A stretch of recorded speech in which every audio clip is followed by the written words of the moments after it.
வணக்கம். எனவே பேசுவோம். நம்ம எனவே பேசுவோம் சேனலுக்கு சப்ஸ்கிரைப் பண்ணி அந்த பெல் பட்டனை அழுத்தி ஆதரவு கொடுங்க. ஹலோ ஸ்டூடெண்ட்ஸ், இன்னைக்கு நம்ம கம்பேரேட்டிவ் டிகிரியை பற்றி பார்க்கலாம். இது ஸ்கூலாக இருந்தால் கம்பேரேட்டிவ் டிகிரியை பற்றி பார்த்துருக்கலாம். இது யூடியூபுங்கிறதுனால கம்பேரிஷனை பார்க்கலாம். ஆக்சுவலாக இப்போ நம்ம பார்க்க போகிறது கம்பேர் பண்ணுறதுக்கே கொஞ்சம் கூட தகுதி இல்லாத ஒன்று.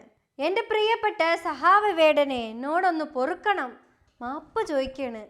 வேற வழியே இல்லாமல் தான் உங்கள் பேரு கூட இந்த கேவலமான ஒரு பேரை எழுத வேண்டிய நிலைமைக்கு தள்ளப்பட்டிருக்கேன். ஏன் தெரியுமா? அந்த கொடுமை என்னங்கிறது நீங்களே ஒரு தடவை பார்த்துட்டு வந்துருங்க. நான் தான் வேடன், நான் பேசுகிறேன், அவர் பாடுறாரு. யாரு நீ? அதாவது இவனா? பிரியப்பட்ட சகாவ வேடனு என்னோட பொறுக்கணும். இப்போ நம்ம கிளாஸ் நம்ம ஆரம்பிச்சிடலாம். இது வேடன் உங்களுக்காக கிடையாது, மன்னிச்சுக்கங்க, அந்த செட்டைக்காகத்தான். சரி, கம்பேர் பண்ணிடலாமா? வேடன் இது ஒரிஜினல் வேடன். தன்னை வேடன் சொல்லிக்கிற சில்லற பையன் யார் தெரியுமா?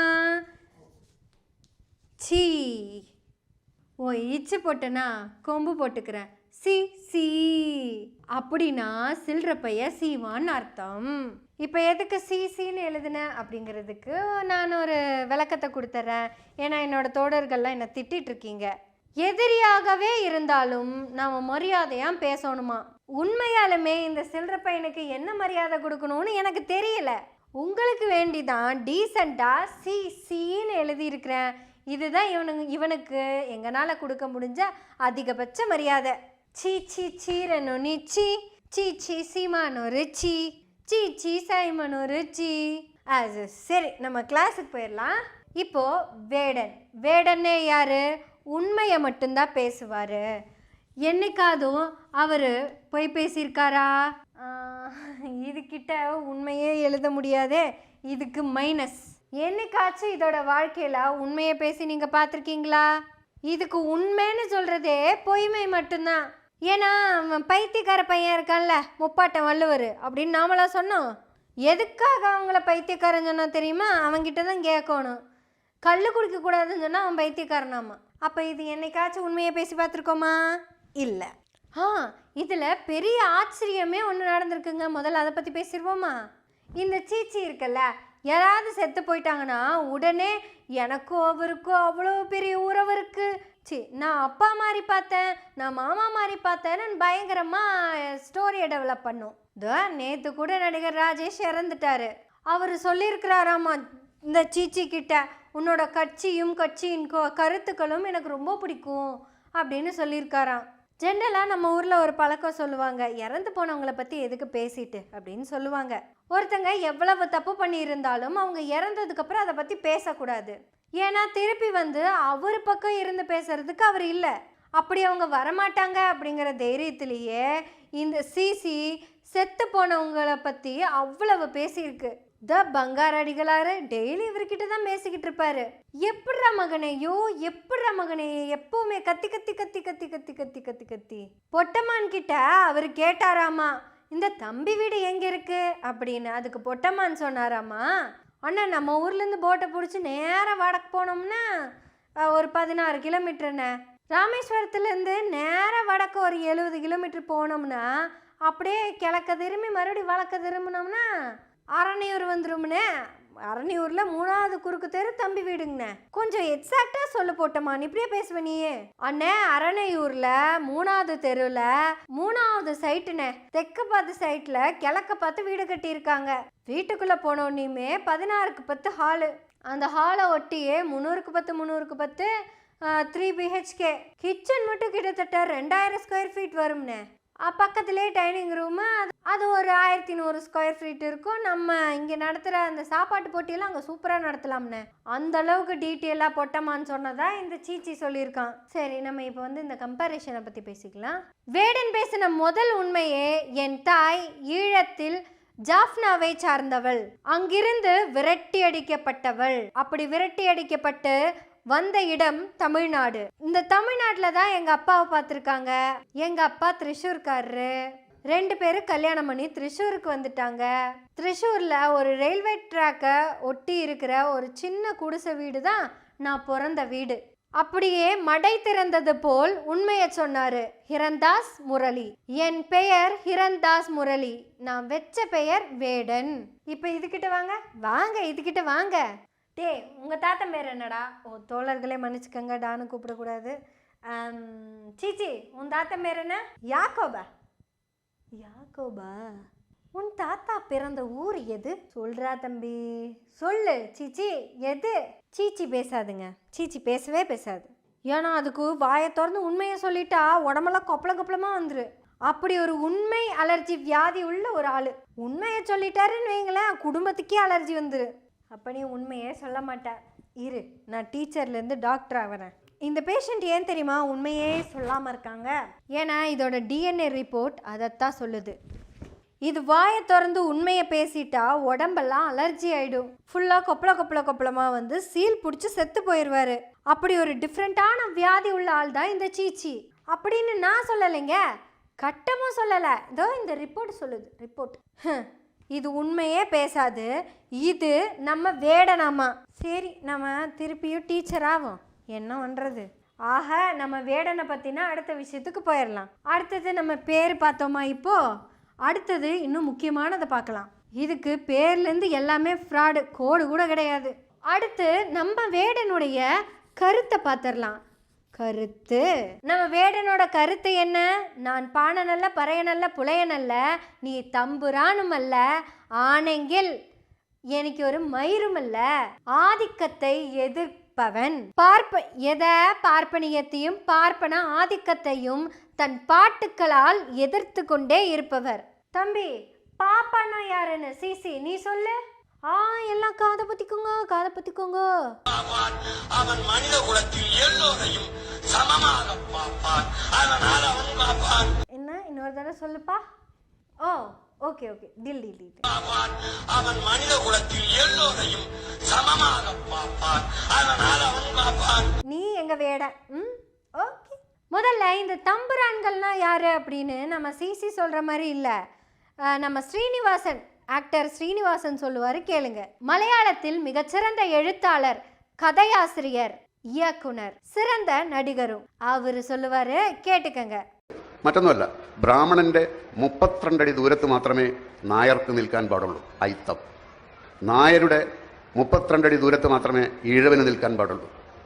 ഈഴവന്റെ 32 അടി ദൂരത്ത് മാത്രമേ പൊലയന് നിൽക്കാൻ പാടുള്ളൂ, അയിത്തം. ഈ നായർക്ക് ബ്രാഹ്മണന്റെ 32 അടി ദൂരത്ത് നിൽക്കേണ്ടി വരുന്നതിൽ വളരെയധികം അമർഷമുണ്ട്.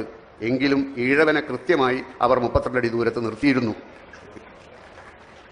ഇതുതന്നെയാണ് ഈഴവൻ്റെയും അവസ്ഥ. നായരോടും ബ്രാഹ്മണനോടും അമർഷമുണ്ട്, പക്ഷേ പൊലയനെ 32 അടി ദൂരത്ത് തന്നെ നിർത്തിയിരുന്നു. അങ്ങനെ ഒരു വൃത്തികെട്ട സംസ്കാരത്തിൽ നിന്ന് വൃത്തികെട്ട അവസ്ഥയിൽ നിൽക്കുന്ന കേരളത്തെ നോക്കി വിവേകാനന്ദൻ ഭ്രാന്താലയം എന്ന് വിളിച്ചതിൽ യാതൊരു തെറ്റുമില്ല. இப்போ கேட்டுதா, புரிஞ்சுதா? ஆனால் இந்த சிசி சொல்லிக்குது நான் தான் வேடன் அப்படின்னு. பாருங்க, எங்கேயாவது ஒரு இடத்துலையாதும் ஒத்து போகுதான்னு பார்த்துக்கோங்க. நம்மால் என்ன கருத்து சொல்கிறாரோ அதுக்கு நேர் எதிரான கருத்து தான் இந்த சிசி கிட்ட ஃபுல்லாக இருக்குது. அதுதான் சில்லற சீமான்னு சொல்கிறது. அதுவும் சில்லறைக்காக தான் பேசிகிட்டு இருக்குது. அவரோட முக்கியமான கருத்து ஒன்று இருக்குது தெரியுமா?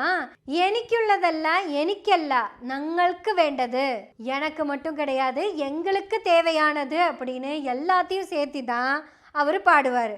ஆனால் இது உங்களுக்கே தெரியுமில்ல, நானே நானே நானே, எனக்கே, நான் மட்டுமே, என்ற குடும்பம் மட்டுமே, அதுதான் இது.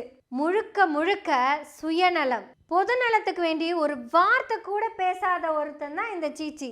உடனே எல்லாரும் வந்து அவர் தான் மண் வளம், மலை வளம், காடு வளம், இயற்கை வளம்னு பேசுறாருல, அதுக்காக தானே போராடுறாரு அப்படின்னு சொல்லுவீங்க. அதையெல்லாம் பேசி காசு வாங்கிட்டு போயிடுவாரு. எங்கேயாவது அதுக்கான வேலையை பார்த்துருக்காரா? எளிமைன்னு சொல்லுவாரு, நீங்களே பார்த்துட்டு இருக்கீங்க. அப்புறம் விவசாயம்னு தூக்கி பிடிச்சி பேசுவாரு. வாயை தவிர வேற எங்கேயும் அதை பண்றதில்ல. அப்புறம் மாடு மேய்க்கணுங்குவாரு. மாடு மாதிரி தம்பிங்களை தான் மேய்ச்சிக்கிட்டு இருக்காரே தவிர வேற ஒன்றும் மேய்ச்சதை பார்த்ததில்ல. இந்த மலையாளி தமிழ் தமிழ் தமிழ்னு பேசிட்டு இருப்பான். ஆனால் அவன் பிள்ளையே இருக்கிறதுலே பெரிய இங்கிலீஷ் மீடியம் ஸ்கூலில் படிக்க வைப்பான். உங்கள் பிள்ளைய படிக்க வைக்க வேணாம், மாடு மேய்க்க வர சொல்லுன்னு சொல்லுவான். சொல்லுங்க, ஏதாவது மேட்ச் ஆகுமா? சரி, நம்ம அடுத்த கம்பேரிஷனுக்கு போயிடலாம். இதுதான் ஃபைனல். நம்ம வேடனை மாபெரும் ஆளுமையாக்குனது அதுதான். ஆளுமை. என்னது ஆளுமை. ஆளுமைனா என்னன்னு தெரியுமா? வேடனை போலீஸ் பிடிச்சிட்டு போயிடுறாங்க. வேடன் சொன்னாரு இல்லை அப்படின்னு அவர் சொல்லவே இல்லை. ஆமா, எனக்கு அந்த பழக்கம் இருக்கு, இத என்ன ஃபாலோ பண்ற யாரும் இதை ஃபாலோ பண்ணிடாதீங்கன்னு சொன்னாரு. நானே இந்த தப்புல இருந்து வெளியே வந்துருவேன். ஆளுமை என்பது தன்னுடைய தவறை ஒப்புக்கொள்வதின் நேர்மை இருக்குல்ல, அதையும் ஒருத்தன் நேர்மையா எதிர்கொள்றான்ல, அவங்கிட்ட தான் இருக்கு ஆளுமை. அவர் பொய்யே சொல்லியிருந்தா கூட யாரும் அவரை ஒண்ணுமே பண்ணியிருக்க முடியாது. ஏன்னா அவ்வளவு ஃபேன் ஃபாலோவர்ஸ், அத்தனை பேரும் வேடனை கொண்டாடிட்டு இருக்காங்க. ஆனா வேடன் வந்து ஆமா நான் பண்ணது தப்பு, இந்த தப்புல இருந்து மாறி நல்ல மனுஷனா உங்களுக்காக வருவேன், நாம் இணைந்து பயணிப்போம். இங்க ஏதாவது எழுதணுமா வேண்டாமா, கோடாவது போடலாமா புள்ளியாவது வைக்கலாமாங்கிறத நீங்க தான் சொல்லணும். ஆனா கேள்விக்குறி மட்டும் போட்டுறேன். ஆரம்பத்தில் எனக்கு அது யாருன்னே தெரியாது. எப்போ இந்த சிசி அரகுறை ஆடியோட இருந்துச்சுல்ல, நேக்கு அது ஆறுன்னே தெரியாது. எனக்கும் அவங்களுக்கு ஒத்த சம்மந்தம் இல்லை. ஏதாவது ஒத்த வார்த்தைய உண்மையா அந்த விஷயத்தில் பேசியிருக்கானா? எதுலேயும் எதுலேயும் உண்மை இல்லை. அவ்வளவு ஆதாரங்கள் இருந்தும், அத்தனை பேர் சாட்சிக்கு இருந்தும், அவங்க தம்பிகளே கொண்டு போய் பணத்தை கொடுத்து எல்லாத்தையும் சமமாக முடிச்சு வச்சுட்டாங்க. அப்படிங்கிற வரைக்கும் எத்தனை ஆதாரங்கள். அதுல ஏதாவது ஒண்ணுக்காவது வாயை திறந்து உண்மையை பேசுறானா இவன் ஆளுமையா? கடைசியில் என்ன சொன்னா, பாலியல் தொழிலாளி விரும்பி வந்து இவங்கிட்ட. பாவம், இவர் அப்படியெல்லாம் அதுக்கெல்லாம் விருப்பமே இல்லாம முருகனைத்தான் கும்பிட்டுக்கிட்டு இருந்திருக்காரு. இவர் கிட்டத்தட்ட வால்மீகி மாதிரிங்க. எல்லா பிள்ளைங்களும் ரம்பை ஊர்வசி மேனகையா வந்து இவரோட தவத்தை கெடுத்து விட்டு போயிடுவாங்க. அப்படி ஒரு பச்சை குழந்தை, பால்வடிகிற முகம். ஆட இவர் பொண்டாட்டி கூட சொல்லிருச்சுங்க, ஏன்பா கட்சிக்குள்ள இத்தனை பொம்பளைங்க இருக்கும்போது இந்த வர்ஹானா இருக்குது, கார்த்திகா இருக்குது, சங்கீதா இருக்குது, புதுசா வித்யா வீரப்பன் வந்திருக்கு, இத்தனை பிள்ளைங்க இருக்கும்போது ஏன்பா திருப்பி அங்கே போனேன்? ஏன்னா அவன் அந்த அளவுக்கு யோகியங்க, அம்புட்டு யோகியன். எது அந்த அளவுக்கு யோகியன்? இவன் என்னைக்காச்சும் உண்மையை பேசி அவனோட ஆளுமையை காட்டி என்னைக்காதும் ஆராதும் பார்த்துருக்கீங்களா? வேடன் தான் எழுதின ஒவ்வொரு பாடல்களையும் தன்னுடைய வழியிலிருந்து சொன்னாரு. ஒவ்வொரு பாட்டையும் வழியிலிருந்து உண்மையா சொன்னாரு. இந்த சமூக அவலங்களை ரொம்ப நேர்த்தியா கோடிட்டு காமிச்சாரு. தான் தனக்காக மட்டுமோ தன்னுடைய மாநிலத்துக்காக மட்டுமா பாடல, உலகத்துல எங்க ஒடுக்கப்பட்ட மக்கள் இருந்தாலும் அவங்களுக்காக தன்னுடைய பாடலை குரலா அனுப்புனாரு. ஆனா இந்த சீச்சி இவன் பிறந்ததுலேருந்து இப்போ வரைக்கும் பெருமையா பேசுறது பூரா குடிச்சு முடிச்சதை தான்.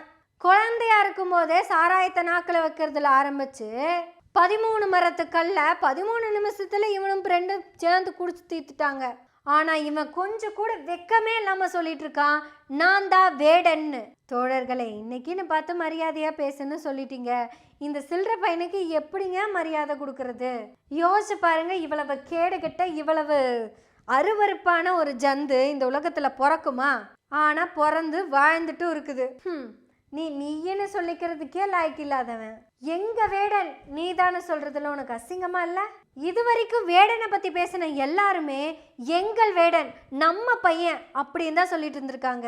ஏன்னா வேடன்கிறது ஒரு தனித்த அடையாளம். அந்த வேடன் எங்களுக்காக பாடிட்டு இருக்கான், அதனால எங்கள் வேடன்னு சொன்னாங்க. ஆனா இந்த சீச்சி நானே தான் வேடன் அப்படின்னு சொல்லிட்டான். இதுல இவனுக்கு பாட வராதாமா, வேடனுக்கு பேச வராதாமா? தம்பி, உனக்கு பாட வராதுன்னு சொல்லு, எங்க வேடனுக்கு பேச வராதுன்னு நீ எப்படி சொல்லலாம்? ஆமா, நீங்க சொன்னது உண்மைதான், எங்க வேடனுக்கு பேச வராது. நான் அவரளவுக்கு பாட வரல, நான் பேசுறேன். அவர் என்ன அளவுக்கு பேச வரல, பாடுறாங்க.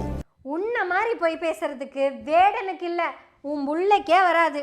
ஏன்னா இந்த உலகத்திலேயே ஆகச்சிறந்த பொய்களை அடுக்கி வைப்பதற்கு ஒரே ஆளு நீ மட்டும்தான் சிசி. வாழ்க்கை ஃபுல்லா பொய்ய மட்டுமே பேசிக்கிட்டு இருக்கிற இந்த சிசிய பத்தியும் நாம தான் பேசணும். உலக மக்களுக்காக பேசிக்கிட்டு இருக்கிற வேடனை பத்தியும் நாம தான் பேசணும். பேசுவோம், எனவே பேசுவோம் நாள்தோறும். உங்களுடைய ஆதரவுகளை நன்றிகளோடு எதிர்பார்த்து கொண்டிருக்கிறோம். நன்றி, வணக்கம்.